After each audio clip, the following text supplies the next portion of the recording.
कहानी की शुरुआत होती है नवंबर की एक ठंडी सुबह से, जब रेजिना और रिचर्ड रिच के पहले बेटे रिची का जन्म हुआ। जिस दिन रिची ने पालना छोड़ा, परिवार के सबसे भरोसेमंद नौकर हर्बर्ट ने उसकी देखभाल का जिम्मा अपने हाथ में ले लिया। यह लड़का दुनिया के सबसे अमीर परिवार में पैदा हुआ था। हालांकि रिचर्ड को अपने बहुत बड़े बिजनेस को संभालने के लिए कई घंटे ऑफिस में बिताने पड़ते थे, लेकिन तब भी वो हमेशा अपने बेटे के लिए वक्त निकाल लिया करता। उसके पिता एक बिजनेसमैन होने के साथ साथ बहुत अच्छे इंसान भी हैं। रिचर्ड ने हाल ही में यूनाइटेड टूल नाम की एक डूबती हुई फैक्ट्री को खरीद लिया, जो कि बंद होने वाली थी, और उसे फिर से सही करके उन्होंने 100 लोगों की नौकरियां बचा ली। इसी खुशी में फैक्ट्री के वर्कर्स जश्न मनाने लगे। अब क्योंकि उसके पिता बहुत बिजी आदमी हैं, इसलिए रिची को उनकी जगह पर जाना पड़ा। जब रिची हर्बर्ट और उसके बॉडीगार्ड के साथ फैक्ट्री में पहुंचा तो सबने उसका बहुत खुशी से स्वागत किया। तभी पास के एक मैदान में बेसबॉल खेल रहे कुछ बच्चे दुनिया के सबसे अमीर लड़के को देखकर काफी चकाचौंध में थे। इसकी जिंदगी सेट है भाई। वहीं इस भाषणबाजी के दौरान रिची उन बच्चों को देख रहा था कि यार इनका सही है, आराम से खेल रहे हैं। खैर, फंक्शन खत्म होने के बाद रिची मैदान की तरफ जाने लगा, लेकिन उसके बॉडीगार्ड फर्गसन ने उसे रोक लिया। गुस्से में हर्बर्ट ने बॉडीगार्ड को रिची पर से हाथ हटाने को कहा और प्यार से रिची को समझाया कि अभी हमें जाना होगा, बाद में किसी दिन खेल लेना आप। घर पहुंचने पर रिची का स्वागत उसके प्यारे कुत्ते डॉलर ने किया और फिर रिची अपने माँ बाप से मिलने चल पड़ा।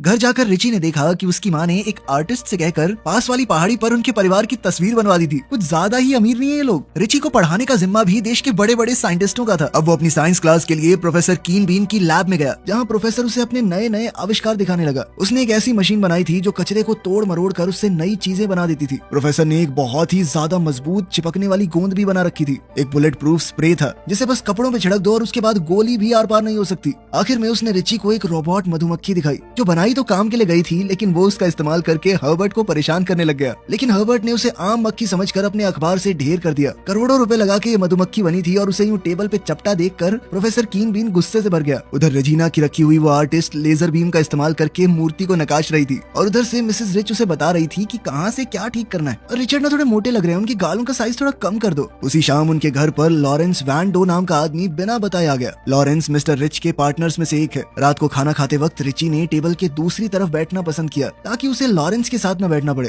और रेजिना उससे कहने लगी कि बैठना तो मैं भी नहीं चाहती, लेकिन तुम्हारे पापा के साथ मीटिंग में शामिल तो होना पड़ेगा। दरअसल जब से रिचर्ड ने अपनी पहली कंपनी शुरू की थी, तब से लेकर आज तक उसने कभी भी किसी को नौकरी से नहीं निकाला, और इस पर उसे गर्व था। लेकिन लॉरेंस सिर्फ पैसों का भूखा था। वो रिचर्ड से कहने लगा कि इतना दान मत किया कीजिए, इस सब में कंपनी का 100 करोड़ से भी ज्यादा का खर्चा हो रहा है। तभी रेजिना बीच में बोल पड़ी कि मैंने और मेरे पति ने हमेशा मुश्किल में पड़े लोगों की मदद की है, इसीलिए तो वो पुरानी फैक्ट्री खरीदी। लेकिन लॉरेंस कहने लगा कि उस फैक्ट्री से तो सबसे पहले छुटकारा पाना होगा, बहुत वक्त लगेगा उसे मुनाफा देने में। अगर रिचर्ड ने कहा कि सही कह रहे हो, छुटकारा पाने के लिए उनके कर्मचारियों को फ्री में दे देते हैं, सबके बीच में थोड़े थोड़े शेयर बांट देंगे। तभी प्रोफेसर कीन बीन वहां आ गया और बताने लगा कि मैं महीनों से जिस मशीन पर काम कर रहा था, उसे बनाने में मैं कामयाब हो गया हूँ। उसने स्मेल मास्टर नाम का एक डिवाइस बनाया था, जो किसी भी चीज को सूंघकर पता लगा सकता है कि आखिर इसमें है क्या क्या। नई नई चीजें देखकर रिची उसे आजमाने लग गया। रात को खाने के बाद मिस्टर एंड मिसेस रिच अपने मेहमान को हवेली से बाहर छोड़ने चले गए, लेकिन जाने से पहले लॉरेंस ने उन्हें चेतावनी दी कि अपनी सिक्योरिटी बढ़ा लो, दुश्मन बहुत है आपके। लेकिन रिचर्ड कहने लगा कि इसकी कोई जरूरत नहीं है, क्योंकि जो भी कीमती चीजें हैं वो हमारे पास है ही नहीं, वो रिच परिवार की तिजोरी में सुरक्षित बंद है। ये सुनकर उस आदमी ने एक अजीब सी मुस्कुराहट दी और वहां से चला गया, क्योंकि वो जानना चाहता था कि तिजोरी आखिर है कहाँ। अगली सुबह जब रिची का अलार्म बजा तो हर्बर्ट उसे जगाने के लिए कमरे में आ गया, और एक बहुत ही हॉट टीचर क्लॉडिया उसकी सुबह की एक्सरसाइज करवाने पहुंच गई। नहाने के बाद रिची अपने कमरे में लौट आया और उसने कंप्यूटर ऑन किया ताकि वो ये पता कर सके कि उसके पिता कहाँ पर हैं। स्कैन करने के बाद कंप्यूटर ने बताया कि उसके पिता इस वक्त व्हाइट हाउस में है। तभी रिची ने उन्हें वीडियो कॉल लगा दी। अपने बेटे का फोन देखकर रिचर्ड ने सोचा कोई जरूरी बात ना हो, और उसने प्रेसिडेंट से कहा कि बस 1 मिनट में बात करके आता हूँ। लेकिन रिची तो दिखा रहा था कि पापा देखो ठुड्डी पे पिंपल हो गया मेरी। खैर, अपने पिता से बात करने के बाद रिची स्कूल चला गया और अपने कुछ क्लासमेट्स से मिला। तभी एक बिगड़ा हुआ लड़का वेटर पर चिल्लाने लग गया, क्योंकि उसने जो कॉफी मांगी थी वेटर दूसरी ले आया था। अपने क्लासमेट को थोड़ा शांत करने के लिए रिची ने उसके पिछवाड़े में अपनी तलवार चुभा दी, जिससे पूरी कॉफी उसके कपड़ों पर गिर गई। बाद में रिची जब घर जा रहा था तो हर्बर्ट ने उसे बताया कि आज आपकी ट्यूशन क्लास नहीं है, कैंसिल हो गई। तो रिची ने हर्बर्ट से कहा कि मुझे नई फैक्ट्री में ले चलो। वहाँ पर रिची बाकी बच्चों के साथ मिलकर बेसबॉल खेलना चाहता था, लेकिन बच्चे कहने लगे कि जहाँ पर आप कहाँ नॉर्मल बच्चों के साथ खेलोगे, जाओ अपना सोने चांदी का बैट बॉल ले लो। लेकिन इस पर रिची कहने लगा कि चलो 100 की शर्त लगाते हैं, तुम्हारा जो भी बेस्ट बॉलर हो उसके होम रन मार के दिखाऊंगा मैं। शुरुआत में तो ग्लोरिया ने बड़ी जबरदस्त बॉलिंग की और रिची बॉल को छू तक नहीं पाया, लेकिन फिर उसने ध्यान लगाकर बॉल को जबरदस्त तरीके से मारा। अब बाकी सब शर्त हार चुके थे और उनके पास रिची को देने के लिए पैसे तो थे नहीं, तो उसने कहा कि इसके बदले में संडे को मेरे घर आ जाना। लेकिन ग्लोरिया कहने लगी कि हम पैसे ही दे देंगे, जिससे उदास होकर रिची ये कहकर आ गया कि कोई बात नहीं, मत आना, पैसों की भी जरूरत नहीं है। छुट्टी वाले दिन पूरा परिवार एक साथ कहीं जाने के लिए तैयार हो रहा था। लगे हाथ वो इंग्लैंड की रानी से भी मिलने वाले थे। सर्वेंट्स ने प्लेन को तरह तरह की गिफ्ट से भर दिया, जो वो लोग रानी को देने वाले हैं। और तभी फर्गसन ने तोहफों के साथ एक लाल डब्बा भी रख दिया। रेजिना हैरान हो गई जब उसे पता चला कि उसके पति स्मेल मास्टर नाम के उस गैजेट को भी रानी को देना चाहते हैं। रिची पहले ही प्लेन की सीट पर बैठ गया था, लेकिन उसे उदास देखकर रेजिना ने हर्बर्ट से पूछा कि ये इतना दुखी क्यों लग रहा है। तो हर्बर्ट ने कहा कि इनको यहीं छोड़ जाओ, छुट्टी वाले दिन थोड़ी मौज मस्ती हो जाएगी। रेजिना को भी हर्बर्ट की बात सही लगी, इसीलिए उसने रिची से कहा कि तुम यहीं रह जाओ, मौज मारो। रिच परिवार के सभी लोगों को प्लेन में देखकर फर्गसन ने राहत की सांस ली, क्योंकि उसने अपना मिशन पूरा कर दिया था।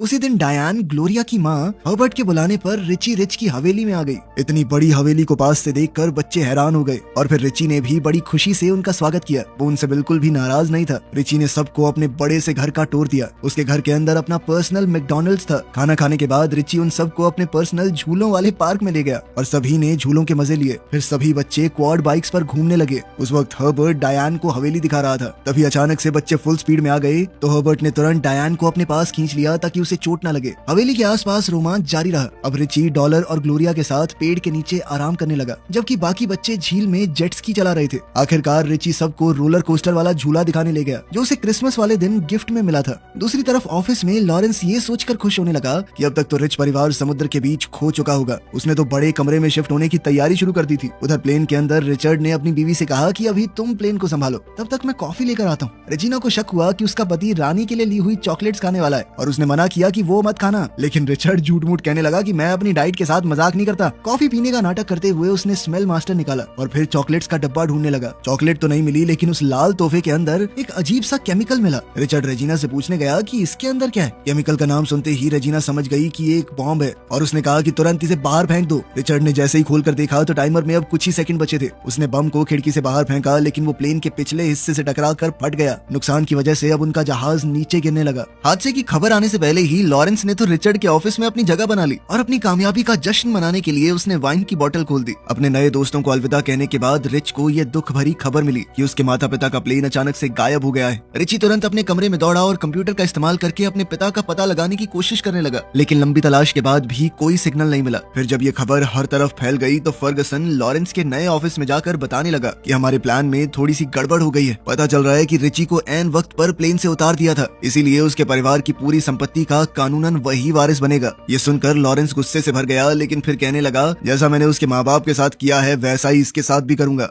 समुद्र में तलाश शुरू कर दी गई, लेकिन अब तक मिस्टर और मिसेस रिच का कोई पता नहीं चला। लेकिन फिर भी रिची को यकीन था कि उसके माँ बाप जिंदा हैं। खुशकिस्मती से लड़के का यकीन सही निकला, क्योंकि दोनों एक लाइफ बोट का इस्तेमाल करके खुद को बचाने में कामयाब हो गए थे और वहीं पर मदद का इंतजार कर रहे थे। रिचर्ड उस डिवाइस को ठीक करने की कोशिश कर रहा था जिससे वो अपने बेटे से बात किया करता था, क्योंकि उसे विश्वास है कि इस तरह रिची उन्हें ढूंढ निकालेगा। मगर उसे ठीक करना इतना भी आसान नहीं था। वहीं रेजिना को पूरा यकीन था कि इस बम को प्लेन में लॉरेंस ने रखवाया है। वो कहने लगी कि तुम्हें लॉरेंस को कई साल पहले निकाल देना चाहिए था, लेकिन रिचर्ड अभी भी इस बात को मानने के लिए तैयार नहीं था। इस वक्त दोनों की सबसे बड़ी चिंता ये थी कि वो रिची को चेतावनी दे सकें कि उसकी जान खतरे में है, क्योंकि जिसने भी प्लेन में बम लगाया वो उसे भी मारने की कोशिश करेगा। अब रिचर्ड की गैर मौजूदगी में लॉरेंस कंपनी का नया प्रेसिडेंट बन गया। उसने पहला ऑर्डर दिया कि वो नई फैक्ट्री थी ना, उसे बंद कर दो, जिस वजह से ग्लोरिया की माँ की नौकरी भी चली गई और उसने ये सब कुछ रिची को बताने का फैसला किया। ये सुनकर रिची अपने पिता की कंपनी संभालने पहुंचा। उसने कहा कि जब तक मेरे माता पिता लौट कर नहीं आते तब तक मैं प्रेसिडेंट रहूंगा। अब जब उस पर जिम्मेदारियां आ गई तो उसने फैक्ट्री को दोबारा खुलवाया और लॉरेंस को किसी भी कर्मचारी को निकालने से रोक दिया। कुछ दिन बाद ग्लोरिया और उसके दोस्त ऑफिस जाकर फैक्ट्री दोबारा खोलने के लिए रिची को शुक्रिया करने गए। वहाँ एक च्युइंगम लेने की कोशिश में पीवी ने मशीन ही तोड़ दी। खैर घूमते घुमाते बच्चे अपने दोस्त के ऑफिस में घुस गए और रिची को देखकर बहुत खुश हुए। धीरे धीरे रिची ने अपनी जगह बना ली और वो कंपनी के सबसे बड़े शेयर होल्डर्स का भरोसा जीतने लगा। इससे लॉरेंस को बहुत गुस्सा आया और उसने फर्गसन से कहा कि इस लड़के को जल्द से जल्द खत्म करना होगा और इस बार अच्छे से ध्यान रखते हुए कि कोई भी गलती या चूक ना हो। कुछ घंटों बाद पुलिस वहाँ पर आई और कहने लगी कि हर्बर्ट को गिरफ्तार किया जा रहा है, क्योंकि उस पर मिस्टर और मिसेस रिच के प्लेन में बम लगाने का आरोप है। हर्बर्ट को हटाकर लॉरेंस ने सुप्रीम कोर्ट में अर्जी डाली कि मैं रिची की देखभाल का जिम्मा लेना चाहता हूँ। उसके पापा बहुत करीबी दोस्त थे मेरे। दोबारा सत्ता में आते ही लॉरेंस ने रिच फैमिली के घर में काम करने वाले सभी लोगों को निकाल दिया, ये कहकर कि हो सकता है ये भी हर्बर्ट के साथ मिले हुए हों। लॉरेंस ने हर जगह पर सिक्योरिटी कैमरास लगवा दिए, यहाँ तक कि रिची के कमरे में भी उसने कैमरा लगवा दिया। अपने ही घर में कैदी जैसा महसूस करने के बाद रिची ने लॉरेंस से बात करने का फैसला किया, जो उस वक्त पूल खेल रहा था, और उसने फर्गसन से रिच परिवार की तिजोरी का पता पूछा, लेकिन उसने बताया कि मुझे कभी मौका ही नहीं मिला ये पता करने का।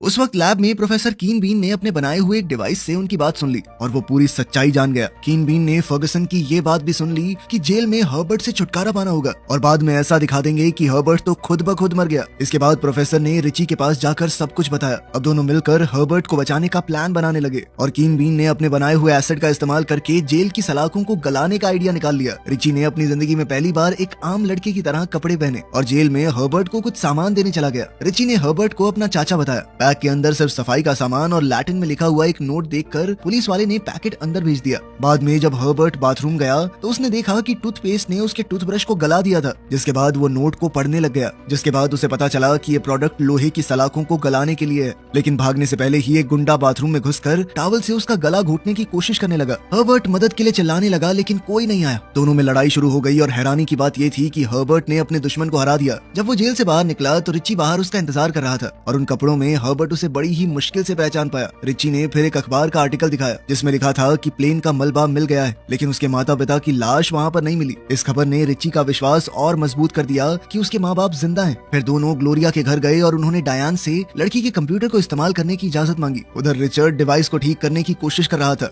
लेकिन अभी तक वो कामयाब नहीं हो पाया। फिर उसने रेजिना के कान के झुमके का इस्तेमाल करके डिवाइस को चालू करने का सोचा और वो कामयाब भी हो गया। ग्लोरिया के कंप्यूटर तक पहुंचने के बाद रिची ने कुछ कोड्स का इस्तेमाल करके उसे अपने घर वाले कंप्यूटर से जोड़ दिया। लेकिन हवेली में बैठा एक सिक्योरिटी गार्ड समझ गया कि क्या हो रहा है और उसने फर्गसन को इस बात की चेतावनी दे दी। रिच फैमिली की तिजोरी का पता लगाने के लिए लॉरेंस ने प्रोफेसर कीन बीन से जानकारी निकालने का फैसला किया। लेकिन फिर उन्हें खबर मिली कि रिची रिच अपने कंप्यूटर से अपने माँ बाप को ढूंढने की कोशिश कर रहा है। कंप्यूटर ने रिचर्ड को ढूंढ लिया और बिल्कुल एग्जैक्ट लोकेशन बताने के लिए कुछ मिनट का समय लगेगा। इसी दौरान फर्गसन ने कमरे में पहुंचकर कंप्यूटर की तार निकाल दी जिससे रिची का कनेक्शन टूट गया। अब लड़के को अपने दोस्तों की मदद चाहिए थी ताकि वो हवेली में घुसकर अपने कंप्यूटर तक पहुंच सके। इसी बीच लाइफ बोट में रिचर्ड और रेजिना ने राहत की सांस ली जब एक हेलीकॉप्टर उन्हें बचाने आ गया। वो सोच रहे थे कि इसे उनके बेटे ने भेजा होगा। फिर रात को रिची अपने घर के बगीचे में घुसकर दोस्तों को सिग्नल देने लगा कि वो वॉचमैन के ऊपर हमला कर दें। प्लान के हिसाब से ही सभी लोग हवेली में घुसने में कामयाब हो गए और सीधा लैब में कीन बीन के पास चले गए। प्रोफेसर को आजाद करने के बाद रिची उससे गार्ड को भटकाने में मदद मांगने लगा।